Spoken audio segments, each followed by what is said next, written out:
আজকে আমি আর রাহুল প্রীতম যাচ্ছি নকশালের প্রীতমের ইউটিউবের মাইক নিতে। রাহুল আর প্রীতম আছে আমার অপেক্ষায় পিটাবলিতে দাঁড়িয়ে। প্রীতম বলছে তো এখন ট্রেন আছে, ট্রেনে যাই, কিন্তু অধিকারী যায় ট্রেন মাস্টারকে শুনে যে ট্রেন আজকে বন্ধ। তারপর কি হয়, অধিকারী বাস স্ট্যান্ডে চলে যায় এবং বাসে নকশাল বাড়ি যাবো।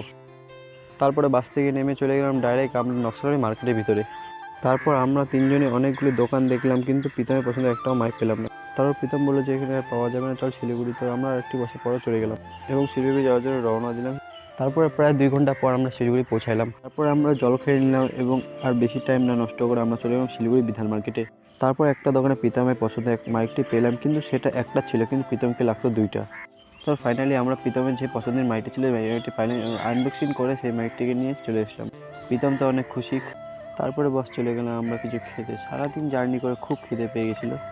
তারপরে খেয়ে দিয়ে আমরা বাড়ি ফেরার জন্য রওনা দিলাম। তারপর আবার প্রায় 2 ঘন্টা পর আমরা বাড়ি ফিরলাম। তো আজকে জার্নি ব্লগটা তোমাদের কেমন লাগলো অবশ্যই কমেন্টে জানিয়ে দেবে। রাতে রাতে